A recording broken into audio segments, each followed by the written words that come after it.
Solapur news 24 मध्ये आपलं स्वागत आहे। आजच्या प्रमुख बातम्यांवर एक नजर टाकूया। दक्षिण सोलापूर तालुक्यातील औज मंद्रुप परिसरातून एक अत्यंत हृदयद्रावक घटना समोर आली असून 2 सख्या भाऊ बहिणींचा शेततळ्यात बुडून दुर्दैवी मृत्यू झाला आहे।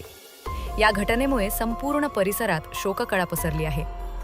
मिळालेल्या माहितीनुसार औज मंद्रुप येथील अंकलगी वस्तीवर राहणारे श्रावण संतोष अंकलगी वय 15 वर्ष आणि श्रावणी संतोष अंकलगी वय 10 वर्ष ही दोन्ही चिमुकली भावंडे शेततळ्यात बुडाली।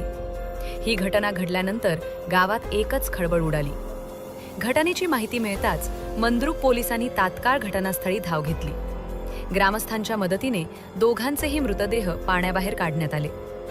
त्यानंतर पंचनामा करण्यात आला असून पुढील तपासासाठी मृतदेह मंद्रुप येथील ग्रामीण रुग्णालयात शवविच्छेदनासाठी पाठवण्यात आले आहेत। या दुर्दैवी घटनेमुळे परिसरात हळहळ व्यक्त होत असून अंकलगी कुटुंबावर दुःखाचा डोंगर कोसळला आहे।